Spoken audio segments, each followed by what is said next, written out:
Welcome everyone to a one and only. This is Rumble on the Rooftop. We made it sound like it was a boxing match, but before we go into the day, I would like to remind this is a restaurant, and it is a very unusual thing for a restaurant to do. The reason we're doing it is because it's a really, really important duty of this venue to be part of the town in all sorts of different things. So the election is one of those. We have an amazing opportunity to speak with some really interesting characters and some really interesting candidates, some with amazing CVs, some with unique perspectives, and I'm sure we can all agree that the most important thing today is to get as much information about our prospective parliamentary candidates so we can make an informed decision and make a difference to our society when we go into the polling booth. So, I mean, we look like a really, really great bunch, so I don't really need to go into detail about the calm environment. Questions. Today, we are talking about three things. So, we're going to be talking about Cheltenham, we're going to be talking about the NHS, and we're going to talk about tax and spend. So we can bring other themes in, but we're going to anchor that around the core three themes of Cheltenham, the NHS, tax and spend. So if we want to bring in Brexit, climate change, I know private schools, I've had a few private schools questions as well, so we can bring that into the equation as well, but we're going to do it via these themes. So if you want to ask something that you think is tangential or not on those themes, think about where it's going to be most relevant, because those questions won't be picked. Okay.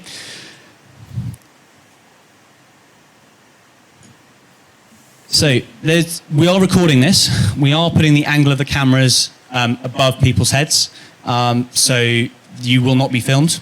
If you have any issues with this, I will be leaving my contact details behind at the end of this, so you can get in touch. And finally, if you've got a smartphone, we have a poll that we would like you to participate in. So if you've got the paper on your desks, you have two QR codes. You have a QR code for questions. You are welcome to write them down on paper as well. But basically, we want to get the questions in so we can get them up front and up the queue. And the second QR code there is the same QR code here, which is the poll. What we're looking for today in this hustings is to give you an opportunity to also have your mind changed. So if you had a preconceived idea about who you're going to vote for, and the candidates put a good showing today, you've got a second opportunity to indicate any sort of poll change. Any questions so far? Awesome. Now, this is a private venue. I'm not the BBC. I can't charge a licence fee, but if I did, probably would be a very wealthy man. But this is a private venue, so we are going to do a shameless plug. We are opening our deli downstairs in July, and I was going to try and make it easy for them to scan with their smartphones different sandwiches we have on offer, but the first thing we're going to do before we start this whole hustings is ask the candidates of three types of sandwiches what their preferred choice would be. So, Alex, I'm going to give you the choice of beef brisket, Swiss cheese, sauerkraut, and American mustard. I can't influence it, but it is a really good one. Ham, cheese, and onion chutney. King oyster mushroom, so it's slightly spiced with a bit of rocket. And then halloumi and red pepper. Halloumi and red pepper. Okay, you got one halloumi and red pepper. Daud? Beef, yeah. Lara? Oh, it's fine. Oh, yeah, okay. Yeah, it's grass-fed. Okay, 2 beef. It depends what I've had for breakfast. If I'm looking for a bigger lunch, it's the beef, obviously. If I'm looking for something lighter, I'll go with the halloumi. Okay, great. So I'm going to take your first answer because we need to get a majority. I know we're at 4, so it's quite hard to get one. But we are going to go with beef brisket. Hold that thought. Beef brisket won't get mentioned again till the end. So just introducing the candidates. So we have Max Wilkinson, Lib Dem candidate. Lara Chaplin, candidate for Labour. Daud McDonald, independent candidate. And Alex Chalk, the candidate for the Conservatives. Unfortunately, the Green Party candidate couldn't attend, nor their deputy, so we can't get them here today. But they are still available on the polling card, so if you want to put the Greens on your poll, you're welcome to do so. Right. Ed, so some people might end up changing their mind to vote Green having not seen them talk. And that would be a bad reflection on all of us, right? I think so. You've been warned, I guess. Right, Cheltenham. I think we can all say we're very lucky to either live or have businesses in this area. Cheltenham is also a typical Lib Dem Tory marginal. It's been switching between the two parties since 1950. So I'm going to start with those two candidates, and then we're going to filter out to Labour and Daud from the independent candidate, because basically Max and Alex have both have done quite a lot of work for Cheltenham and within Cheltenham as MP and as cabinet members for the council. I'll start with Max about sort of what your key priorities for Cheltenham are as MP. Thank you, Ed. I'll start by saying I was here for the weigh-in yesterday, but no one else turned up. And that was a wasted afternoon in the sauna on Monday. Anyway, I'm Max Wilkinson. I'm the Lib Dem candidate at this general election. I have served the town already for 10 years as a councillor, and during that time I've focused on three main issues, and they're the three things that got me involved in politics in the first place. That is making sure that we're investing in affordable housing. Not everyone, of course, needs an affordable house, but people who work in businesses, people who work in public services in this town definitely do need affordable homes, and that is a key challenge for Cheltenham because our average house price is much, much higher than most places around. I also focused on the environment, and I was keen to make sure that Cheltenham, while recognising that we are one district of one country in the world, that we do our bit. Because I'm a firm believer that if we do our bit by the environment and we do the bit to fight climate change, we can actually make it work for business and make our town a more pleasant and green place as well. Green not just in the way that we act, but green in the way it looks. And I think retaining that verdant nature of our town is something that we all need to be very aware of. And the third thing was looking after the most vulnerable people. And here Alex and I share an aim. Alex has supported the Golden Valley development for a number of years. The Borough Council has worked with the government and others on that Golden Valley development. Lara, the call's coming in. I felt like you should have answered it and then we could have done a bit. And the way that we can make sure that the most vulnerable people in our town get a good deal is twofold. It's by helping those who can't help themselves. Some of that will be via affordable housing, but also making sure that we're doing the right thing by our food banks and the food network, giving a bit extra where we can afford to as a local area, and Cheltenham is a big-hearted place. But also by providing good jobs for local people. And the Golden Valley development at the west edge of town is going to provide a decent number of good jobs, thousands we think, and also it'll be building on Cheltenham's key selling point, that is cybersecurity and tech. And whoever wins this election, I'm confident that we will pursue that goal because it is something that we can't afford not to do. The places that do not innovate, the places that don't ride the wave, the places that don't build their USPs are destined in this world to lag behind, and Cheltenham cannot be allowed to do that. So those are the things I focused on as a council over the past 10 years. At this election, the Liberal Democrats are also focusing on a strong deal for the NHS, and we've all read at length about the difficulties at our local hospital, whether it's the A&E department, whether it's the maternity unit, or whether it's just the long waits that we have for treatment. The Lib Dems are also looking at making sure we're doing the right thing by our environment at a national level, but also ending that national scandal of sewage being pumped into the rivers and the coastlines. And as the Liberal Democrat candidate, I can provide an option at this election to bring to an end, year upon year upon year, of chaotic government. And that is what I believe we ought to be doing as a town like Cheltenham should. Thank you. So, Alex, can we get your pitch on that? Yes, certainly, absolutely. Thank you very much indeed. I'm not sure it's working, but I can probably boom. Can you hear it? Okay? Doesn't matter. All right. Great. Thank you very much. Well, look, thank you very much, and thank you for hosting this. It's a real pleasure to be here. So, just a few thoughts. I stood for election in 2015, so I grew up locally. My parents live locally. I don't know if any of you know the Kilkenny pub, right? You know, Foxgate around there. That's where I'm from. And I stood for election, despite a career at the bar, because I was passionate about my hometown. And I saw in Cheltenham, yes, fantastic opportunity, of course, and an area of relative affluence, but also a town of very significant pockets of deprivation as well. So here's a statistic to conjure with. Of the 18 wards, that's to say neighbourhoods, that make up the town of Cheltenham, a full 3 of them are in the bottom decile of income per capita, not just anywhere in Gloucestershire, and by the way, there are areas of deprivation in Gloucestershire, Not just anywhere in the southwest of England, and per capita income in Cornwall is low, not just anywhere in England or anywhere, but anywhere in the United Kingdom. Now, that's an astonishing thing. Now, wherever you sit in the political spectrum, and I hope there are people here of all political persuasions and none, that should confront you between the eyes. And you should be thinking, how can we turn that around? And that's bluntly what brought me into politics, was a social mobility. And I saw that where we had GCHQ, which is going to absorb quite properly around £3 billion, defending our nation over 10 years or so, and yet cheek by jowl with one of these deprived communities. And it seemed to me that this was extraordinary. If you look at other parts of the world, they've leveraged that asset far more effectively to drive private enterprise. And so that's why I came up with the idea of the cyber park, which I announced in 2014 before I elected, not just because I wanted, as it were, to get one over on Gloucester, important though that is, but because I knew that that could drive fantastic opportunities. And in the time since, we've secured £45 million of government expenditure, £24 million to improve the transport network to the west of Cheltenham, £20 million for the Cyber Innovation Centre itself, £3 million to the Advanced Digital Academy. And just this point is important, if I may, because it encapsulates why I did the job and why I respectfully seek the support of people in Cheltenham. I came up with this idea called the bright lights theory, which is a bit grandiose, but bear with me. I wanted to ensure that a child that might have come from a tough neighbourhood in Cheltenham, it may be that their parents didn't work. It may be their grandparents didn't work. It may be that they didn't get the best chance at school.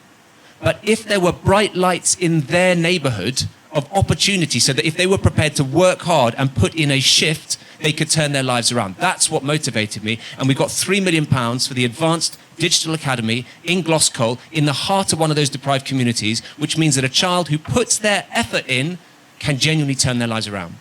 Now, my ethos is if you have a strong economy, that is how you create a fantastic society as well. So we talked about the A&E. When I came in 2015, we'd lost battle-down children's services, i.e. paediatrics for the medics in the room, as you know. We'd lost doctor-led maternity. We'd lost nighttime A&E. That went in 2013. And literally everyone I spoke to on this topic said, Alex, you know what they're going to do at you? They're going to turn this into a minor injuries unit and you're going to lose the A&E. And then that's precisely what happened in 2018. A whistleblower dropped me a printed out email which said this was their plan. They were going to close it altogether. That struck me as absolutely horrendous. But what we didn't do is just stand there and say, oh, well, this is all terrible. We went to the law, we considered whether it was possible to ensure that there could be a legal obstacle to them doing so. And that thanks to the support of 20,000 people in Cheltenham, that stopped. And since then, and I'll come to an end in a minute, the place is on the bounce, on the turn. We've had £17.2 million for the Chedworth Surgical Suite, which will mean up to 3,000 more operations. We've got £500,000 to make sure the Gloucestershire Cancer Institute could happen. We've also had £35 million for the High School Leckhampton and so much more. So my pitch to the people of Cheltenham very simply is this. We have got to, and I see the French, I'm delighted to see our French colleagues here as well. I've travelled around the world in this job, whether it's the United States, France, Germany. We as a nation have got to get richer per capita, opportunities for individuals. That is how we're going to drive great opportunities. And my pitch to the people of Cheltenham is, I will do everything in my power to ensure that we're competitive, we build that strong economy, creating opportunities for local people, because here's my real concern. If we don't have somebody who's laser focused on that, I fear that the cyber investment could end up becoming just another housing estate. We must ensure it generates fantastic jobs. Otherwise, Cheltenham will be consigned to decline, and that would be an absolute tragedy. Thank you for that. So I'm now going to bring forward our other two candidates. So we'll start with Lara. You share the mic with Max. Again, let's hear your pitch for Cheltenham. 14 years, nothing's changed. Actually, lots have changed. 7.5 million people on a waiting list for the NHS. 5 of those years, excuse me, I'm sat on a chair trying to perch. I'm quite short and I've got a dress on. 5 years, I was going to criticise the Lib Dems and I was going to criticise the Tories. You know, how many years do you need to sort things out? We are in an absolute mess. The country, every angle that you look at is in chaos. There are huge, huge numbers of food banks in Cheltenham, which is one of the richest places in the country, per capita. That's a disgrace. The talk about Cheltenham versus Gloucester, as somebody who's lived in the area for a long time, I lived in Tewkesbury for very many years, that worries me. Why is there a competition between Gloucester and Cheltenham? It's the same area. Okay, so where are we in Gloucestershire? You've got a failing police force. There's been a shooting in Cheltenham in the last week, which should be, headline news. It's absolutely every angle that you look at in our country at the moment is broken. Okay, the talk about Cheltenham being either Lib Dem or Tory. Look at where they both are in the polls. If we believe polls, I'm not awfully sure I do believe polls. And look where Cheltenham is at the moment. We all know somebody who's waited a long time for an ambulance. We all know somebody who needs a hip operation or some treatment, whether it's Cheltenham or whether it's Gloucester. We all know a nurse who's absolutely fed up to the back teeth. Okay, wherever you look in Cheltenham and in the UK more widely, we are in a monumental mess. If Cheltenham wants to retain their voice in Parliament, then the only choice is either Labour or Tory. There is no other government that's going to be elected because of the way our electoral system is made up in the UK. So if you want a voice in Parliament, then I'm afraid the choice is either me or Alex. My party has a very good plan to get us out of this mess. The last Labour government got me out of poverty. You can hear from my voice, I know I sound like the Queen, but I also sound like I'm from the North, which is absolutely right. The last Labour government got me out of poverty by providing me with widening participation scheme and a university education. It didn't just get me out of poverty, it got my daughter out of poverty.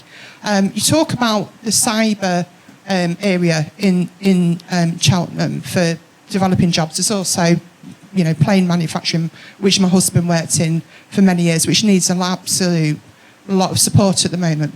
But you know what the biggest employer is in Cheltenham? It's the hospitality sector.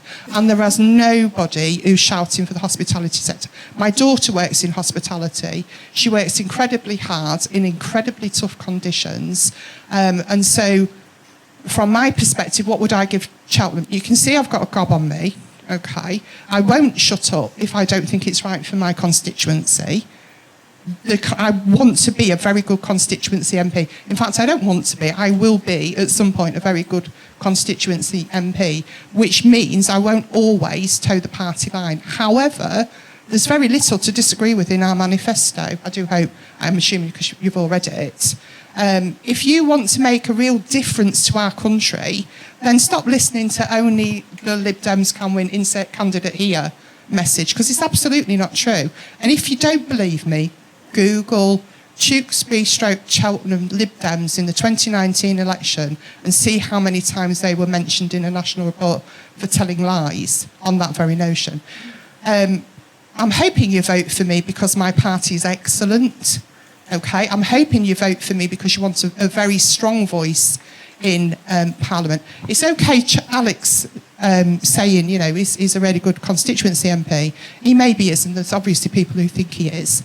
But he still votes with the party line. And as a woman, he's voting in favour of not getting rid of MPs who have been charged with a serious offence, generally against a woman, is shameful. That vote was won by one person, and that one person was absolutely not Alex. If you want a decent person in Parliament, then vote Labour. Wherever you are, vote Labour. Thank you. Daud, it's your turn. I'm only here by accident. I wasn't intending to stand, and a month ago, I was sitting in my garden chatting with my friends, complaining that Max is going to get in, because I've had 10, 15 leaflets through my door with a big picture of him splattered all over it, telling me this is the only alternative. I wasn't really looking for an alternative, to be fair, but I think that Cheltenham and other places are going to throw the baby out with the bathwater. I shouldn't be saying this, but I think we've got a good MP at the moment, and he's done well for the town. Nationally, I'm not too sure about it. He did stab Boris in the back, to be fair, in my opinion, but he's done a good job here. He's not going to get elected, perhaps. And if you want to protest vote, then I'm the real protest vote. You know, not this one, Max, or Labour, you know. People are sick of politics generally. I'm not a politician, but I'm probably as good an option as any of the others because, well, almost. Because I live in Cheltenham. Laura mentioned a shooting. It happened about 100 yards from my house, and it took the police an hour and a half to get there. So she's right. There are police problems in Cheltenham. But there was 4 million small arms bullets sent to Ukraine by Alex. That's also a bit worse than that, you know. And that wasn't in the paper either. There's a lot going on, and it's funny times. Politics is broken, and I think that people should just protest against all of it. Thank you. Thank you very much. So I'm going to do some follow-up questions from the audience. So 2 things. We're going to go back to Max and Alex again. So I had a question from the audience that said, I really like Alex, but I hate the Tories. What do I do? Right. Okay. That's well. Look, the great thing about being the Member of Parliament for Cheltenham is, and indeed I say this to all people who aspire to do it, is that you will be engaging with an electorate that by and large is extremely thoughtful and considerate and is well educated. You've got plenty of GCHQers and people who achieved huge things in medicine and all sorts of other things. Now, the reason why I mention that is because they read stuff and they work things out for themselves. And if the people of Cheltenham take the view, and it's entirely a matter for them, that there's going to be a change of government, then I respectfully think you may want to ask yourself one question. If there is to be a Labour government with a massive majority, how are we going to make sure that Cheltenham's voice is heard? And I'd say this as somebody who spent 9 years in government, or 9 years in Parliament, is that when you have a governing party and a governing Prime Minister, they are constantly assailed by MPs on their own side asking for support, funding, whatever it is for their own patch. And indeed, I make no apology for doing the same for Cheltenham. It's the reason we were able to get £184 million is because I was absolutely on the case for David Cameron, and then whether it's the air balloon roundabout scheme or the cyber stuff we talked about, or the high school at Campton, or the homelessness hub, which is just round the corner. That's by me hassling the leader. Now, that will happen again. So how do we ensure that Cheltenham's voice is heard, not just, by the way, because there are plenty of problems that we have here that we need to fix in our town, but also because inevitably they will want to do some things which you may disagree with. You know, so, I mean, I don't know, there will be people in this room who feel that votes at 16, for example, are a very good thing. There'll be those people who think that they're not a good thing, but there needs to be some sort of coherent opposition. So that's point one. Point two is who can give that opposition. I hope it's reasonable to point out that I've been able to go toe-to-toe at the dispatch box made in Cheltenham, incidentally, that's a little bit of trivia for you, at the dispatch box, so hopefully articulate the arguments in a reasonably coherent, fair but robust way. And then here's the final point. Here in Cheltenham, the Borough Council is Liberal Democrat. Of the 40 seats on the Borough Council, a full 36 are Liberal Democrats. That's an extraordinary factor. And so you may feel that in the interest of robust accountability locally, if the council want to do something daft like close Boots Corner or whatever it is, who are you going to go to? If it is effectively a closed shop, all Liberal Democrats, you may feel that it lacks the accountability, it lacks the challenge, it lacks the balance, and it lacks the fairness. So my argument is the national picture will take care of itself. Vote for someone who can articulate your concerns nationally, can hold the Labour government to account if that's where we're going, and can stand up for you here in Cheltenham to provide balance and accountability for all. Now, one thing I noticed when you first talked about your record, Alex, as MP, it was about securing funding. Now, I noticed Alex was doing some head shaking, so I wanted to give Max an opportunity to go over that in some detail. Sure. He's the tall one with hair, I'm the shorter one with... Sorry, my mistake. Thank you. You're not the first person to make that mistake. So my fact-checking list is now approximately as long as my sleeve. So on the cyber park, Alex, and we don't want this to become just a to and fro about who's making wild claims and who isn't, but the public record is clear on the cyber park. It's a Cheltenham Borough Council-led development. Cheltenham Borough Council wrote the vision document, allocated the land for development, and then partnered with HBD and Factory to make sure the development was brought forward. The main investor from the public sector is actually the Borough Council.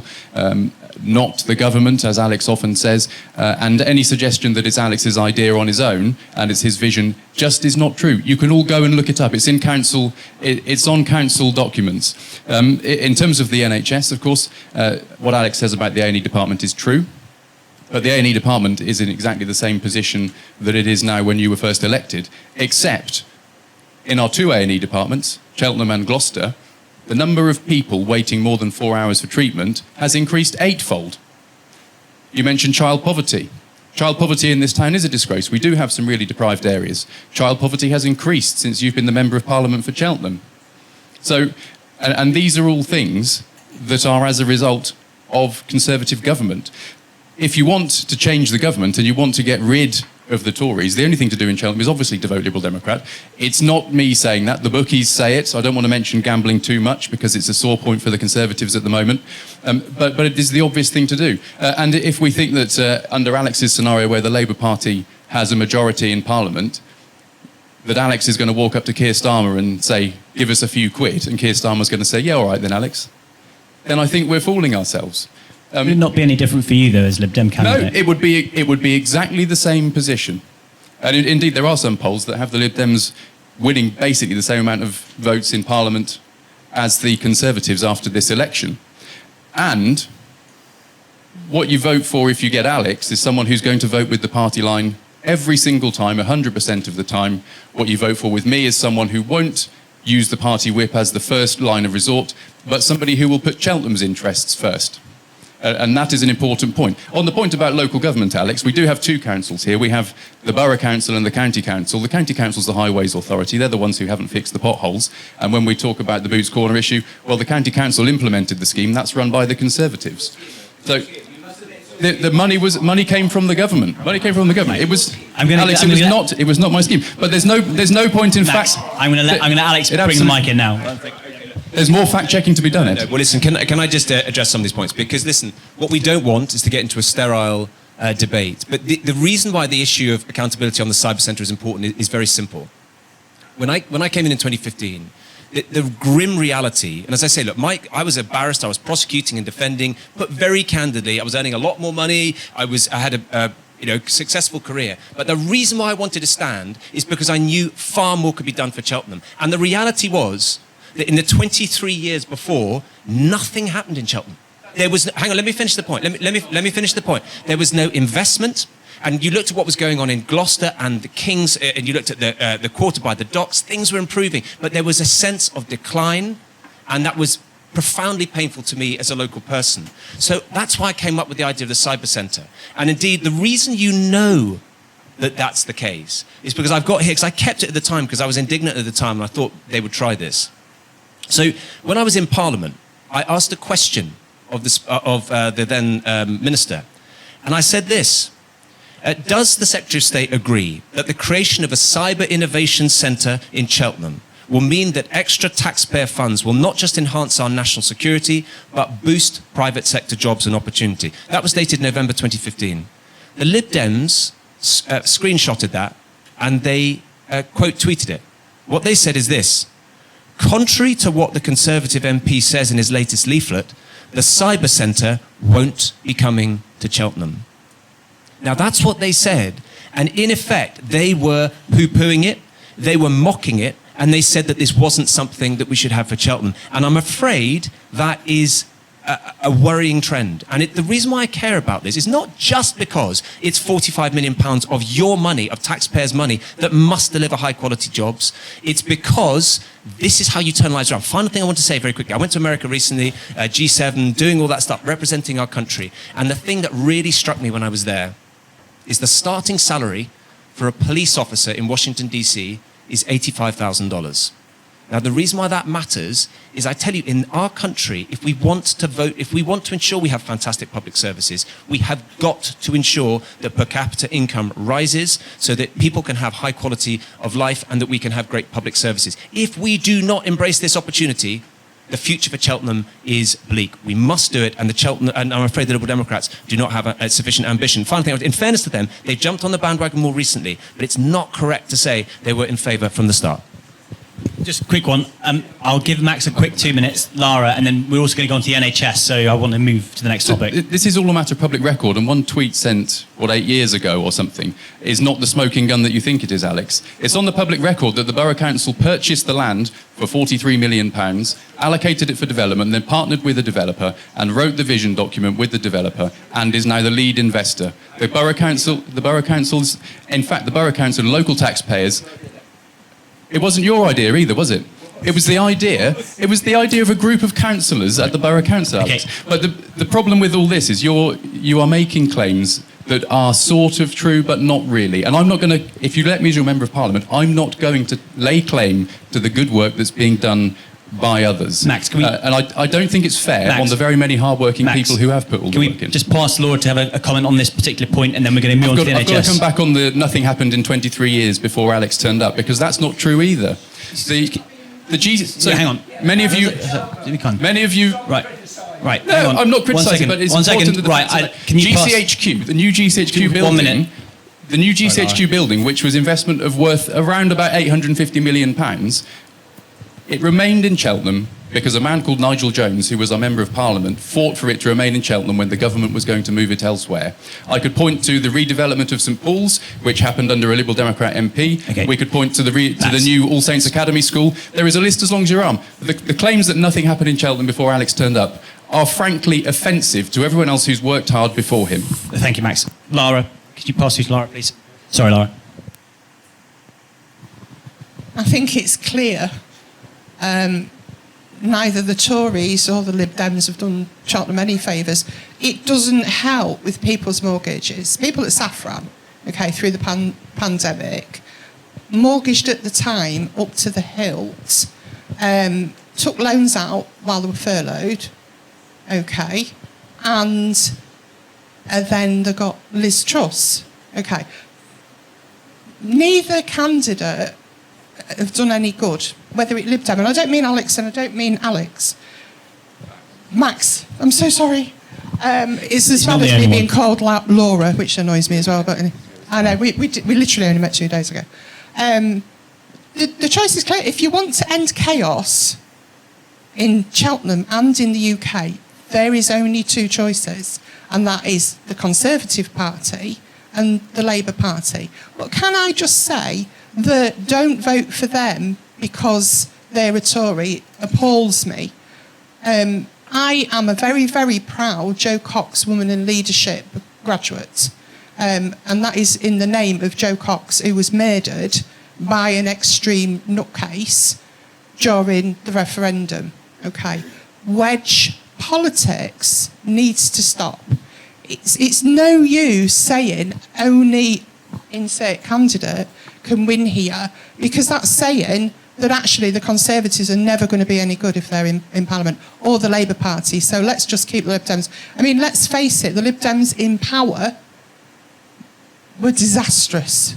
So the last 14 years, half of it is the Lib Dem problem. The other half is obviously Conservative. But by blaming each other and attacking each other in the way that is being done, I see as unfairly, only vote for us because you hate the Tories, isn't a good reason to cast your vote on polling day. You should be casting your vote on polling day for who is going to improve the country. Because without a strong economy, without a decent NHS, without a decent police force, without a plan, and neither party have got a plan, then my suggestion would be obviously vote Labour. If you want to carry on with chaos and arguing and wedge politics, then vote for any of the above. Thank you. Great, thank you, Lara. I'm going to move on to Daud. We want to go hit the NHS as a topic, and then tax and spend. So I want to basically give you brief. 1 second. And what you've just witnessed is why I had to stand.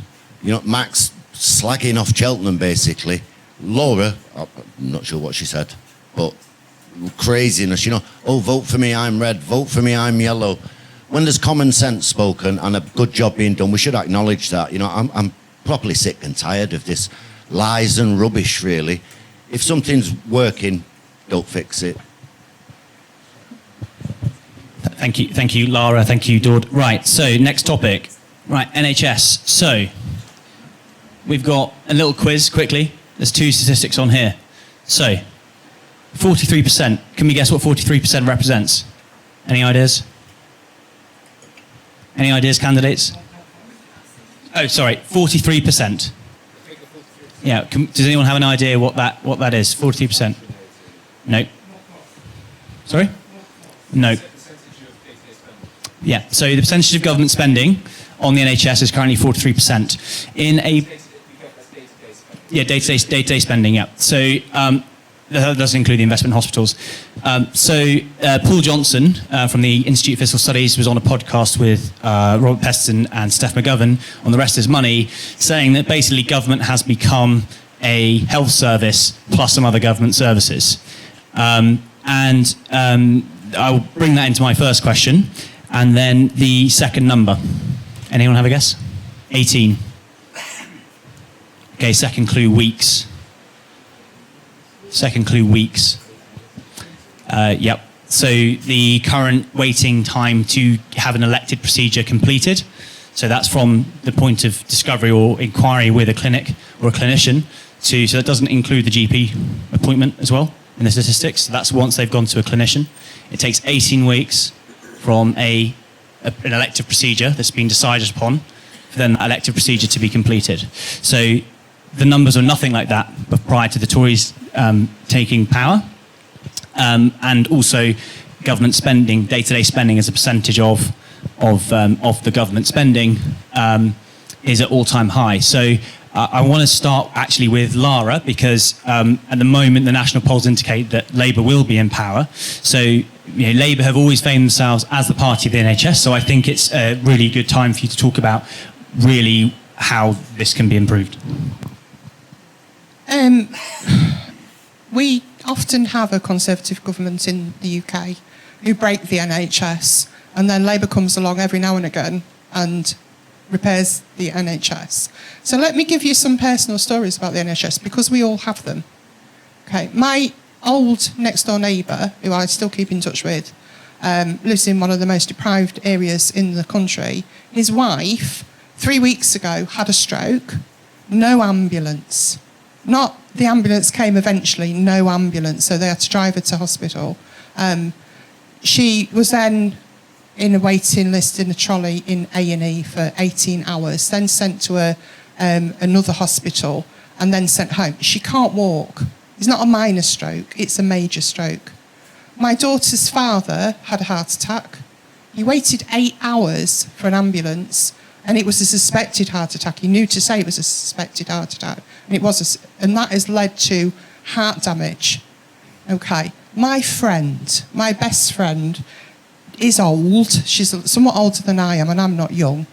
She worked in the NHS all of her life, okay? When the pandemic started, I said to her, do you know what, Lorraine, if I win the lottery, you don't have to go to work. I did not want her to go to work, okay? I thought she would die. She's got a very weak immune system. She can't wear the protective equipment that was supplied, but there wasn't any supplied anyway, so she ended up with a mask with fibres going into her nose and her lungs every day, because God knows where they got that PPE from. I suppose we can ask Alex where they got that from in a minute. And I said to her, Lorraine, if I win the lottery or I somehow come into a lot of money, I'm going to give you your wages so you don't have to go to work. And she said, no, it's my duty to go to work. It's what I took the oath for, to go to work. It's my calling. I've always known something was going to happen like this, and it's my calling. She retired in January last year, not at retirement age, might I add, early. Ask her now if she would do that again for this government. My friend is lifelong Conservative. We never talk politics. I've never heard her shut up over the last 2 years about how politics is in this country. She feels partyless at the moment. In terms of that, I asked her again, would you go to the next pandemic? Because there will be another pandemic. Guess what her answer was? I can't repeat it. Okay. You know the badges that they gave out to the nurses instead of a wage rise? They got a little badge. She had to pay for it. It cost £5. Not free. Disgust them. Okay, so what will Labour do? The NHS is in a monumental mess. Okay. We clapped for the NHS on a Thursday, and we all need the NHS, and all will need the Lara, NHS. I at don't some mean to point. speed you up. Plans would be good. I think please. the other two candidates have had quite so long. Correct, but this is very anecdotal. We need to go Okay. into plans. They talked about their records here. So, we will cut NHS waiting times, which are discussed in by 40,000 more appointments each week. We'll double the number of cancer scanners. We've got a new dentistry rescue plan, 8,500 additional mental health staff.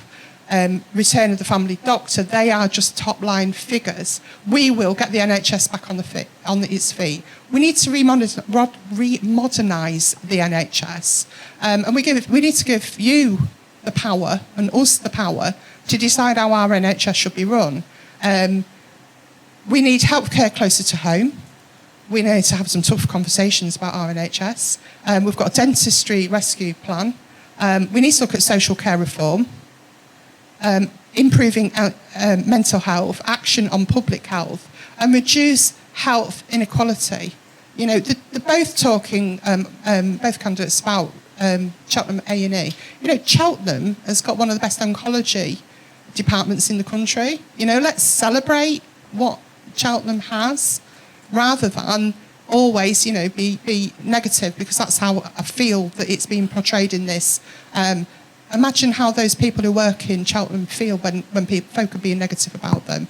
I've been told I've got to give the mic to somebody else, but we've got a really comprehensive plan. Please look at the manifesto, and it details all of it, and it costs it as well, more importantly. Fantastic, thank you. I'll just pass to Daud quickly, and then I'm going to go to Alex and then Max. I'd like to keep it really brief, because we've then gone to tax to spend, and we're running short of time. Well, I'm really glad that I'm not one of Laura's friends, because they all seem quite unlucky. Laura. And I didn't interrupt you, thanks, miss. I've forgotten what I was going to say, to be honest, because I was so blown away by what I heard from the Labour Party. You know, I'm blown away. Was it Laura or Lara? Lara. Okay, I'm blown away, Lara. Thank you. Well, look, just a few things. So, just on the local point, I think it's right to say that there is some really fantastic things going on. You talked about the Cancer Institute, and you're right about that, and that's why it's been a big campaign of mine. But also on the business of elective care, which is the trust that is perhaps doing better than any other trust in the country to get through those elective appointments? Answer, Gloucestershire. And that's why the £17.2 million for the Chedworth Surgical Suite is a big deal. That means 3,000 additional operations every single year, and it means that those waits have gone down. But stepping back for a second, we do need to have an honest conversation about the NHS. I think there is an overwhelming consensus in this country that we want to have healthcare which is free at the point of need, regardless of ability to pay. But it's also right that even though we spend at or around the same amount as a percentage of our GDP as France, as Germany, in fact, as pretty much the highest anywhere in the world apart from the United States, where, by the way, their life expectancy is lower than ours. So we spend a very high proportion, but the outcomes are not precisely as we need them to be. But for those who might be gulled into thinking, well, hang on a second, all right, I get all this point about the pandemic, yeah, got all that. I get all this point about the fact that we've got a workforce plan and things are recovering. I hear what Chalk says about that. But actually, you know, what Labour are saying is really worth listening to. Just reflect this. In Labour-run Wales, the waiting lists are worse. The ambulance times are worse.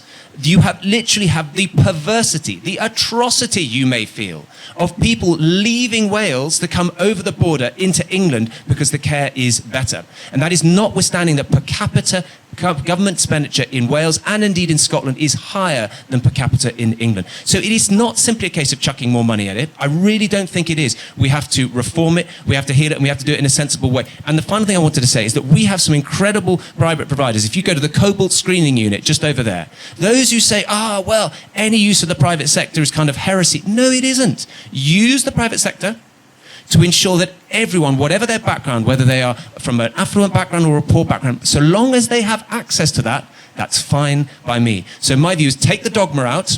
Don't assume that throwing more money will always sort it. Go for reform and also recognise excellent practice where it exists, and it certainly exists in Cheltenham. Max, couple of minutes. Thank you. Our leader, Ed Davey, has placed the NHS and social care at the heart of what we're offering at this general election.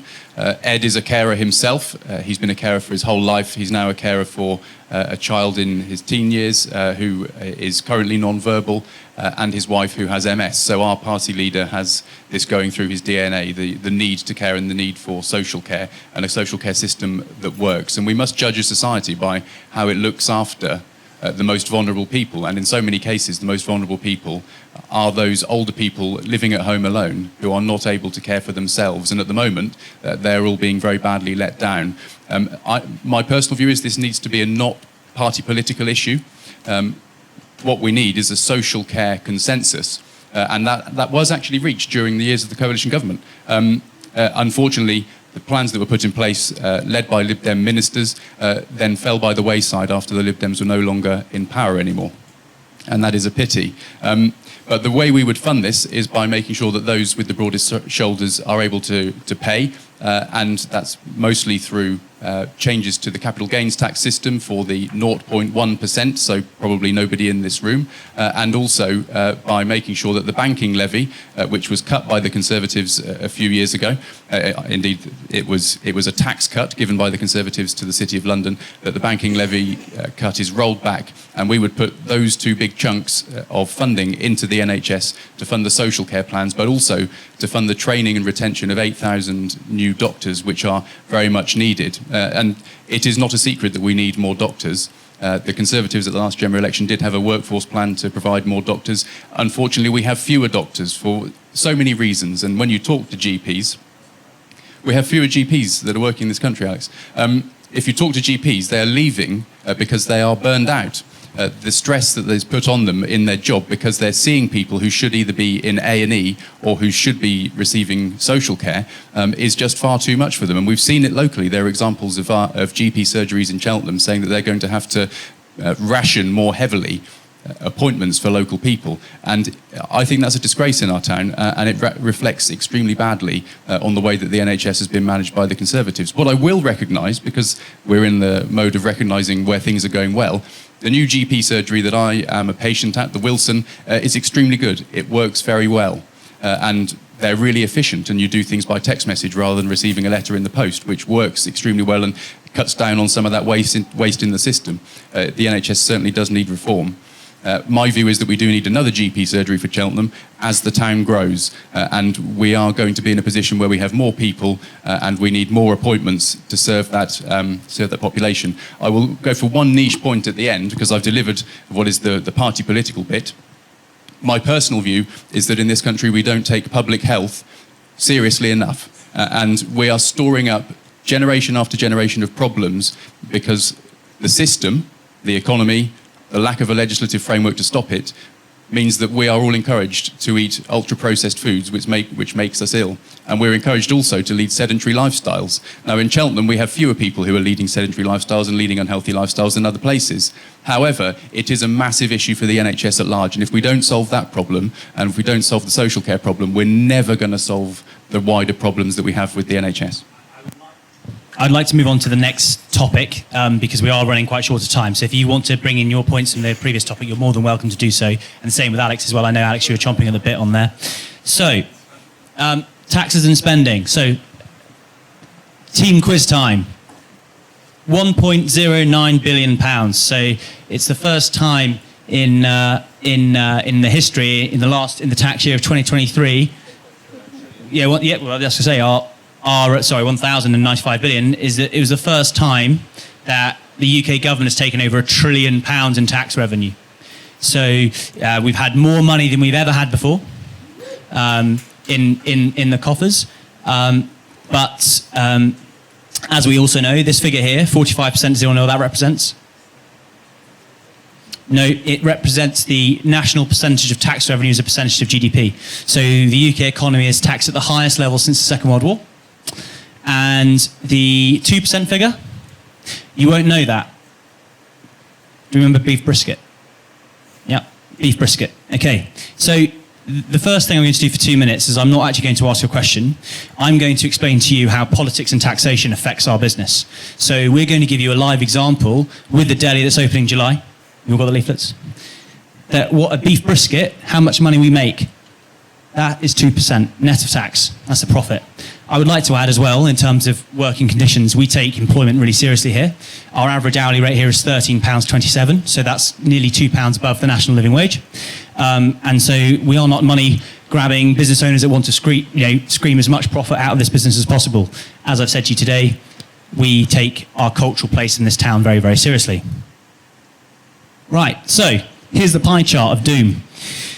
Obviously, you might expect that our labour and food costs occupy about 2/3 of our beef brisket. We're working on an assumption of doing 100 sandwiches a day, and also being a reasonable price of £6. Okay, £6 for a sandwich is actually very good by modern pricing standards. Shameless plugging again. I'm really sorry. We take in the taxation. So the effective VAT rate after the expenses of our costs is about 16.6%. National insurance, comprising the employer contribution, not the employee contribution, is 13.8%. So that's 4.3% per sandwich. Rates 0.8%. So we have a scheme where we get a 70% reduction in business rates. So at the moment, we're only 0.8% of our sandwich is going to rates. 15% of our sandwich is going to rent because we're paying an extortionate price per square foot downstairs compared to upstairs. I tried to speak to the landlord about that, but we can't quite fix that. And then corporation tax now sits at, it's not actually on here, but it's deducted at the net profit at 25%. So the main parties have all committed to not increasing national insurance, VAT, and income tax.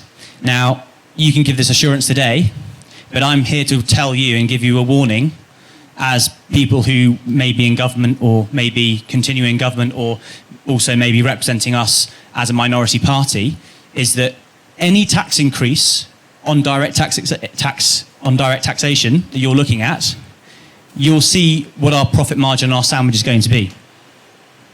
Okay? Unless you want to pay £8 for a sandwich, but I think that's a rip-off, personally. Given that the beef is ethically sourced. Yeah, air sampled. Our butchers air sample the farms as well. Really high-end stuff. Aubrey Allen, Coventry, would recommend. So that's just my point today. And the reason I mentioned the sandwich is that whatever taxation you look at putting on, or spending you're looking to fully cost through, we'll talk about, I'm sure private fees has come up as quite a common question on here. My warning to you today is that whatever you decide to do in government or whatever you campaign on, that businesses up and down the country are incredibly sensitive to your taxation plans. Okay? So, obviously, I'm going to bring back Lara again briefly about the about your spending plans. So, obviously, the NHS, we think there's going to be a lot of spending required. You're not going to increase those 3 headline pieces of taxation. Where's the money coming from? Thank you. So I've actually got it with me, the costings, just because I can't remember numbers that particularly well. So each section of our manifesto has been, I'm not going to read you it out because it'll drive you, being inappropriate, yeah. Each section is fully costed. I think Rachel Reeves, if we win power, both the bookies and the polls suggest we might, but there's no guaranteed chance that we will win. Each of the sections of what we're going to do is fully costed, and we've been really careful about that. Now, I'm really concerned about that because when you mismanage the economy, then it impacts negatively in individual people. So when you mismanage the economy, then mortgage rates go up, which has happened quite substantially. My daughter bought her first house 3 years ago, and so is shortly about to come out of a fix, and it terrifies all of us. What also happens is if you've got a defined benefit pension scheme, that halved during mismanagement of the economy. Rachel Reeves will be, if we get elected, a phenomenal chancellor. She is phenomenally gifted in terms of looking at our numbers. So some of the ways we're going to get our money is revenue from closing the non-dom tax loop properly, revenue from applying VAT and business rates to private schools. Before you shout at me, I do face folk, even if I tend to disagree with them or they disagree with me. And so I spent this week going to see some of the absolutely excellent independent schools in Cheltenham. And although they are doing wonderful things, I've also looked at their bottom line on Companies House. It's very easy to do. And they've been quite honest about their situation.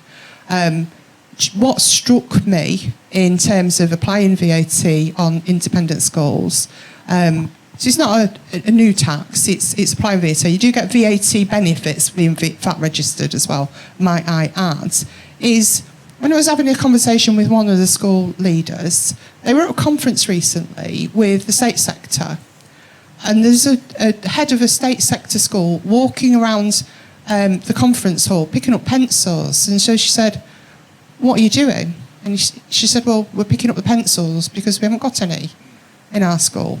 And that's an independent school recognising that our education system in the country is broken. So some of the money that we're going to use is from making hard choices and being honest about those hard choices.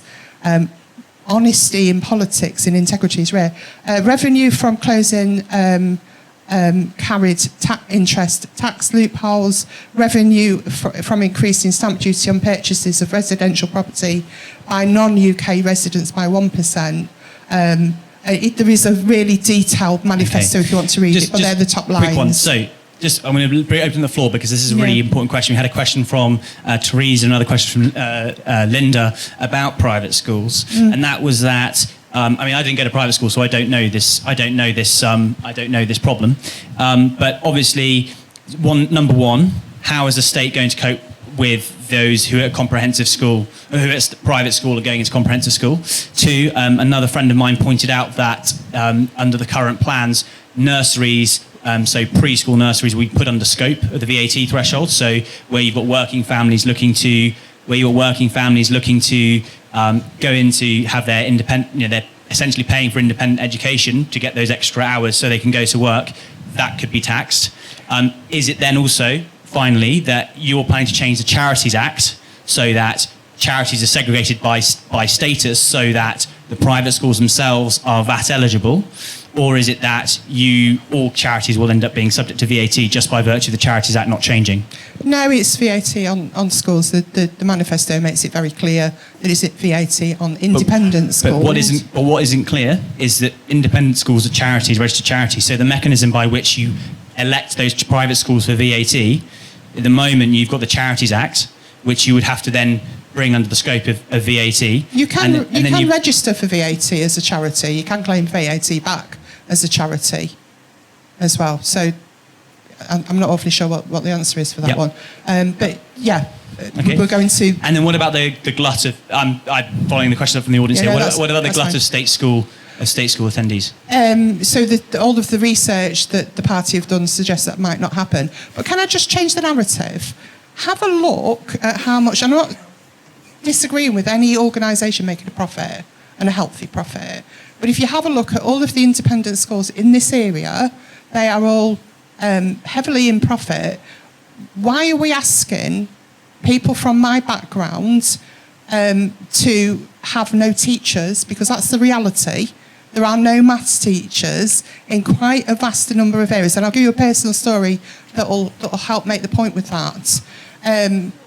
Why are we not saying to profit-laden schools, cover the costs? Why do you need to pass it to hard-working parents if that's the case?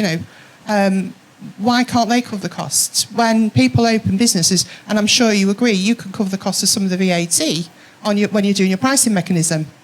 Very high, though. Just to let you know, it is very high. But that wasn't... I know. Yep. Yeah. My daughter works in hospitality. I know quite a lot about your industry. But education is broken in our country. There is no other way of looking at it. Whether you look at primary, secondary, I work in higher education, and we are in a desperate state. We've been pillaged since 2010, the whole sector.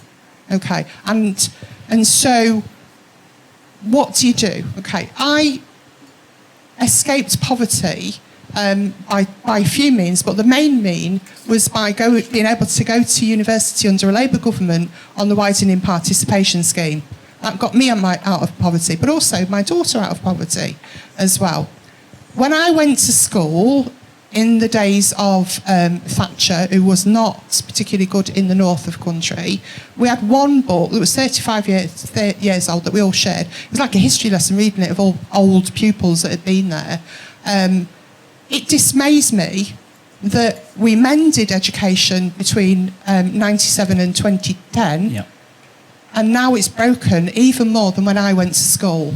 Okay, so what decision do you want us to make? The decision is that there are no maths teachers. I didn't have a maths teacher when I went to primary school, and I didn't have a maths teacher until I got to secondary school, which has negatively impacted on my career aspirations. However, because I'm driven, relatively cognitively able, I bought a maths book when I left school because I thought I needed to learn that to be able to do finance.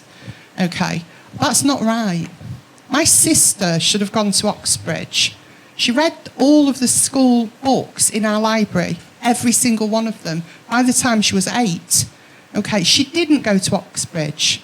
She should have done. And there are thousands and thousands upon thousands of children who are very bright and very able to contribute positively to our economy, okay, that are being let down badly. So Brilliant. Thank you, Lara. I'm going to go to Daud briefly, and then I'm going to let Max and Alex close off. We're quite tight on time. Just before we carry on the last round of questions, the next 5 minutes, on the pieces of paper and then with a poll card, if you go back onto the second QR code on your right, there is another poll. So if your opinion has been changed since being here, record that. Well, record your polling intention anyway, but we would like to see if there has been a little swing. So, Daud, I'm going to pass to you, and then I'm going to pass on to Max and Alex.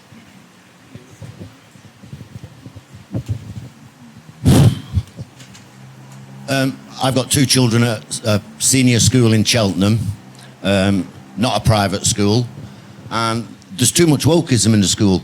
My children spend hours learning about things that they have to come home and unlearn. You know, the told facts that teachers are spending so much time on making sure that my children are not saying anything that might offend anyone or protecting some child who identifies as a cat, that they haven't got time for reading, writing and arithmetic. You know, so take all the rubbish out of schools and start teaching people in the state school properly, and, you know, that'll save a lot of money. As far as... Thanks. As far as VAT on private schools, in Cheltenham there's quite a lot of people employed. I think around about 600 teaching members of staff at most of the schools, the bigger ones. You know, it's a massive employer. They're not very well paid, by the way. That should go up. But a lot of the classes are not British people. You know, if you look at a general class in many of the schools, out of 13, there might be 9 Chinese students, 2 Eastern Europeans and 2 British students. Was that 13? Yeah. Primary school, I got that. And so this VAT on it, I don't think there's going to be a mad influx, everybody rushing to the state schools and that. But it's a terrible idea. You know, because a lot of people who send the children to the private schools are not multimillionaires. You know, the people who struggle to get the 15, 20, 25, 30 grand, whatever it happens to be, they struggle and they work hard. I know people working extra jobs so that the children can take advantage of the great education system that you get in the private school. You know, so all this attacking the rich, let's get some more money off people with a few quid, misplaced. It's really misplaced. Alex, I want to bring it back onto the tax to spend. So I'm going to be fair to the national polling. You've got the incumbent party and the main challenger. So I'm going to give you sort of a couple of minutes, and I'm going to give Max a couple of minutes to challenge those things. All right. Okay, I'll deal with it as quick as I can. So on the issue of the school, I was actually yesterday walking along in Charlton Kings, and a teacher came up to me. He said, "You can quote me this. That's the only reason I'm saying it." He's a teacher at St Edward's. He said, "If this comes in, this could mean our school going bust." Now, this is a school which is, as you were hinting at, it's actually education is one of Cheltenham's great exports. You know, so much revenue here for the UK is created by this education system, and it seems to me to be unnecessary, ineffective, and driven by ideology, not economy. So that's point one. The issue about taxation is incredibly important because there's a moral issue on taxation. If we want to be a country that generates fantastic opportunities, then we have to grow. Now, before people do down our country, and we mustn't do down our country, so we are actually forecast to grow by the IMF faster than France over the next 5 years, faster than Germany, faster than Japan and Canada, and so on. So our country is not going to hell in a handcart. So that's a really, really important point to make. And I travel around the world, whether it's at the G7 or whether I go to the Council of Europe, our country is held in extremely high regard. We have the second largest legal sector in the world, for example, and so much more besides. But we have got to ensure that we are competitive on tax, because when you go around the world, the countries which are growing fastest are typically those which have the most competitive tax regime. Look at the United States in particular. And so if we want to have opportunities for people like your sister and others, we've got to ensure that our growth rate increases. Now, on tax, our plan is we say that we should reduce NI by another 2p, which would mean that we would have halved it. We also yeah? Well, hang on, but it's the employer's 2p, absolutely right, and that's an important point, employer's 2p, but it's reducing taxation with tax on work. 2, for those who are self-employed, we should get rid of all self-employed NICs, and we should do, how we pay for it is, yes, of course, we've got to ensure that the civil service doesn't grow in the way that it used to. They do fantastic jobs in my department, but the reality is, if they even went back to the same efficiency as existed pre-COVID, that alone, so not a heroic improvement in efficiency, simply the pre-COVID level, that would generate £20 billion. So that has got to happen. But also this moral issue. We spend, at a time of relatively full employment, more on working age benefits than we do on schools. Now, if we are going to get real as a nation, we've got to be incredibly well educated, we've got to be brilliant on science, we've got to be brilliant on tech, we've got to generate those fantastic opportunities that people can go as far as their talents will take them. Now, when you want to consider the other parties, so it's true, Labour do want to increase taxes, we've already heard that, but you may also raise an eyebrow about this business of the non-dom, because you saw that figure of 1 point some odd trillion. The total amount raised by non-dom, maybe 3 billion. It's completely inconsequential in the grand scheme of things, and it's been used and recycled about 5 times. When you hear from Max, yes, they want to increase money on the banks. What that actually means is the banks saying the UK isn't competitive anymore.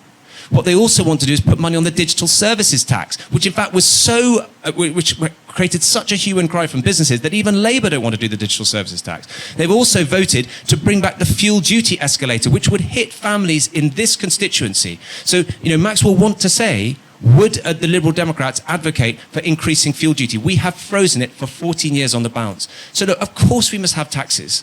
We need taxes to support fantastic public services. But if we keep chipping away, taking more money off people, and this is the final stat I'll leave you with, a couple in Cheltenham, 2 teachers, both earning 35 grand a year. If you want to put a penny on income tax, which sounds innocuous, doesn't it? A penny on income tax. Who cares about a penny on income tax? That actually costs that family over £450. That's what they've got to find. And here's the kicker. Do you know how much that raises? Maybe 6 billion. The total NHS budget is around about 165 billion. It doesn't touch the sides. So we've got to be competitive because we need to attract investment. That's what makes Britain grow, and that's what will make Britain fair too. Max? Thank you. Well, for me, this comes down to the question of fairness. I believe that people do not mind paying tax if public services work well. We don't mind paying tax if there's no potholes in the roads. We don't mind paying tax if we can get a GP appointment, we can get a dentist, we get seen by a consultant in good time in a hospital. We don't mind paying tax if the planning department in the local council works. We don't mind paying tax if the parks are well maintained. But at the moment, we've got this weird situation where the party that's saying it's the tax-cutting party has put up taxes to the highest level since the Second World War, and public services don't work, and they're telling us that they're a tax-cutting party. There's something that doesn't quite add up there, Alex, and there is... It's not all to do with the pandemic, is it? You put Liz Truss in charge of the country. You put Liz Truss in charge of the country, Alex. So the Liberal Democrats would like to see fairness restored in our economy, so we can have a fair tax system that doesn't punish individuals unfairly, because that wouldn't be the right thing to do at the moment, because everyone is struggling. Everyone's struggling to pay their food bills. Everyone's struggling to pay their energy bills. By the way, energy bills are high not just because of Ukraine, but because a lot of the good... Blimey. Fuel duty escalator going outside there, Alex. But not because of Ukraine, but actually for various reasons, to do with some of the rolling back of what David Cameron once described as the green crap when he was governing alone after the Lib Dems left coalition. And that's worth about £2.6 billion worth on our energy bills, which we're all paying additionally, which we wouldn't be paying if some of that renewable energy investment had gone ahead after 2015. On the point about VAT in private schools, I don't think it's a good idea.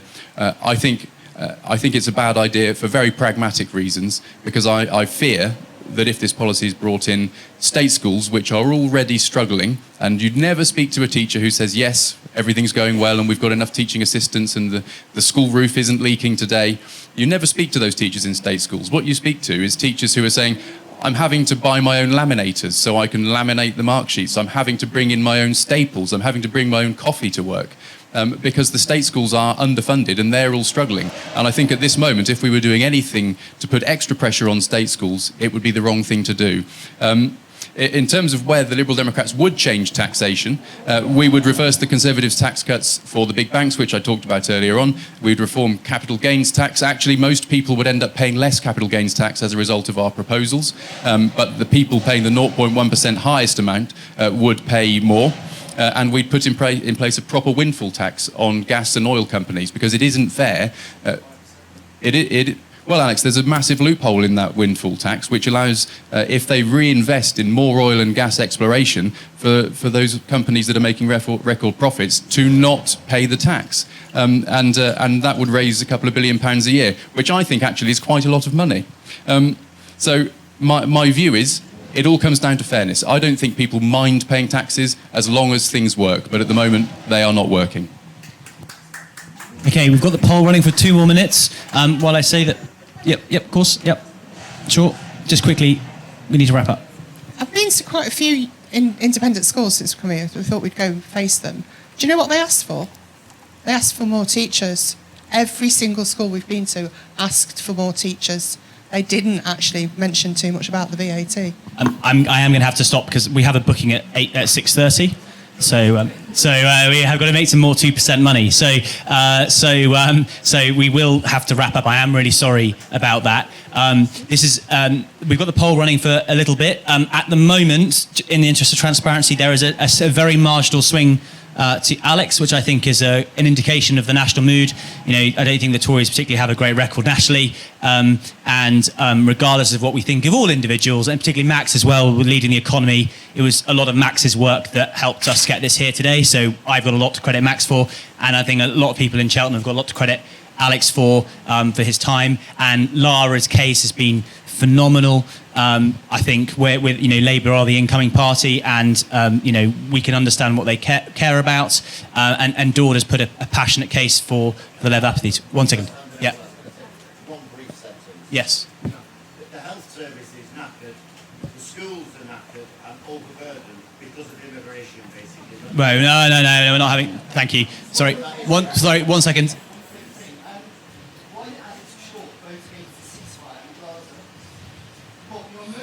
Hang on.